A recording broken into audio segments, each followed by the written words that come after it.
മോള് പ്രസവിച്ച് ബാത്റൂം പ്രസവിച്ചപ്പോൾ അച്ഛനെടുത്തിട്ടൊന്നും പറയുന്ന ആൾക്കാർ പറഞ്ഞു. അച്ഛൻ അവിടെ നിന്ന് വലിച്ചെറിഞ്ഞതും ഇങ്ങോട്ട് ഉദ്ദേശിച്ചു ഇവിടെ വീണില്ല, കുഞ്ഞവിടെ വീണത് ആ മരത്തിൽ തട്ടി. കഴിഞ്ഞ ദിവസം കൊച്ചിയിലെ ഒരു ഫ്ളാറ്റിൽ നിന്ന് കുട്ടിയെ താഴേക്ക് എറിഞ്ഞ് കൊലപ്പെടുത്തിയ വാർത്ത നിങ്ങളിൽ പലവരും കേട്ടു കാണും. കേരളക്കരയെ ഒന്നടക്കം ഞെട്ടിച്ചുള്ള ഒരു വാർത്തയാണ്. സമൂഹ മനസാക്ഷിയെ വളരെയധികം വേദനിപ്പിച്ച ഒരു വാർത്തയായിരുന്നു. പ്രസവിച്ച ഉടൻ തന്നെയുള്ള പിഞ്ചു പൈതലിനെയാണ് അതിദാരുണമായി കൊലപ്പെടുത്തി ഫ്ളാറ്റിന്റെ 5ാം നിലയിൽ നിന്ന് മാലിന്യ കൂമ്പാരത്തിലേക്ക് വലിച്ചെറിയുന്ന അടിയിൽ താഴേക്ക് പതിച്ചതിനെ തുടർന്ന് ആൾക്കാരുടെ ശ്രദ്ധയിൽപ്പെടുകയും പിന്നീട് പോലീസ് എത്തി അതിനുള്ള മേൽ നടപടികളൊക്കെ സ്വീകരിക്കുകയും ചെയ്തു. സംഭവത്തിന്റെ ദൃക്സാക്ഷിയായ ഒരു ചേച്ചി പറയുന്ന കാര്യങ്ങൾ നമ്മൾക്കൊന്ന് കണ്ടുവരാം. മോള് പ്രസവിച്ച് ബാത്റൂം പ്രസവിച്ചപ്പോൾ അച്ഛനെടുത്തിട്ടൊന്നും പറയുന്ന ആൾക്കാർ പറഞ്ഞു. അച്ഛൻ അവിടെ നിന്ന് വലിച്ചെറിഞ്ഞതും ഇങ്ങോട്ട് ഉദ്ദേശിച്ചു ഇവിടെ വീണില്ല, കുഞ്ഞവിടെ വീണത് ആ മരത്തിൽ തട്ടി. ആ അവിടെ അതല്ലേ കവർ പൊട്ടിപ്പോയത്. കവർ പൊട്ടിയിട്ട് കൊച്ചിന് കിടപ്പാണ്, നമുക്ക് സഹിക്കില്ല. നല്ല വെച്ച് നല്ല വെളുത്ത് വെച്ച് എനിക്കത് ഭയങ്കര മനസ്സിനെ മാറണില്ല. ആ ഇപ്പൊ പ്രസവിച്ചത് ഈ കാലത്താണ് സംഭവമാണത്. അപ്പൊ ഇന്ന് കാലത്ത് ആ പ്രസവിച്ച് പൊക്കിൾ കൂടിയൊക്കെ എടുത്തിട്ടില്ല, കഴുത്തിൽ എന്തോ കുടുക്കിട്ട് വലിച്ചെന്ന് പറഞ്ഞ അച്ഛൻ. ആ പോലീസുകാർ അഴിക്കാൻ പറ്റിയില്ലേ, കടുങ്കട്ടായി പോയി.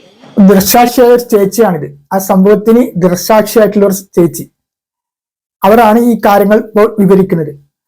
23 വയസ്സുള്ള ഒരു യുവതിയാണ് അവിഹിത ബന്ധത്തിലുണ്ടായ കുഞ്ഞിനെ ഇത്ര രീതിയിൽ അതിദാരുണമായ രീതിയിൽ കൊലപ്പെടുത്തിയത്. ഇവിടെ അതിശക്തമായ ഒരു കാര്യം എന്നത് ഈ യുവതിയുടെ പേരോ ഐഡന്റിറ്റിയോ ഇന്ന് വരെ മാധ്യമങ്ങളിൽ കൂടി വെളിപ്പെടുത്തിയിട്ടില്ല എന്നതാണ്. അത് മാധ്യമങ്ങളിൽ വെളിപ്പെടുത്താൻ പാടില്ല എന്ന പോലീസിന്റെ ഭാഗത്തു നിന്നുള്ള കർശന നിർദ്ദേശം കൊടുക്കുകയുണ്ട്.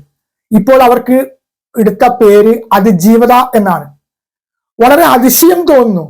ഇത്രക്കും മൃഗീയമായ തരത്തിൽ ഒരു പിഞ്ചു പൈതലിനെ, പ്രസവിച്ച ഉടൻ തന്നെയുള്ള പിഞ്ചു പൈതലിനെ അതിദാരുണമായി കൊലപ്പെടുത്തിയിട്ടുള്ള ഒരു യുവതിയുടെ ഐഡന്റിറ്റിയോ അല്ലെങ്കിൽ മറ്റോ വെളിപ്പെടുത്താൻ പാടില്ല എന്നുള്ള ഒരു രീതിയിൽ ചിന്തിക്കുമ്പോൾ കേൾക്കുന്നവർക്കൊക്കെ ഒരു അതിശയം തോന്നാം.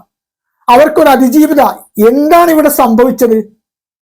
അവിഹിത വഴിയിൽ ബന്ധത്തിൽപ്പെട്ട പ്രസവിച്ച ആ കുഞ്ഞിനെ അതിദാരുണമായി അതിക്രൂരമായി കൊലപ്പെടുത്തിയ ഒരു ക്രിമിനലായിട്ടുള്ള ഒരാളുടെ ഐഡന്റിറ്റി ഇവിടെ വെളിപ്പെടുത്താൻ പാടില്ല എന്നുള്ള നിയമം ഇവിടെ ഉണ്ടാകുമ്പോൾ എത്രത്തോളം ആപൽക്കരമായിട്ടുള്ള സംഭവമാണ് വിരൽ ചൂണ്ടുന്നത്.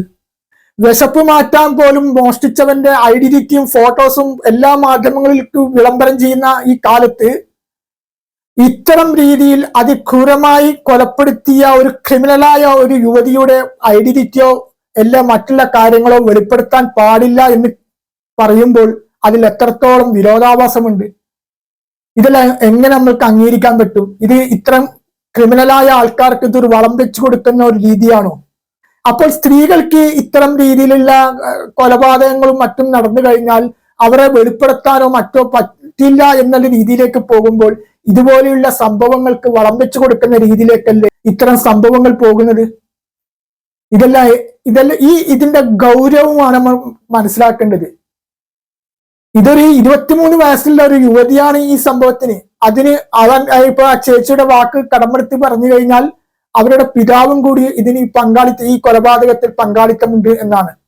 അതുകൊണ്ട് അതിജീവത എന്നുള്ള രീതിയിലൊക്കെ കഴിഞ്ഞ ദിവസം മാധ്യമങ്ങളിൽ കൂടി ആ യുവതിയുടെ ഇത് കേട്ടപ്പോൾ വളരെയധികം തമാശയാണ് തോന്നിപ്പോയത്.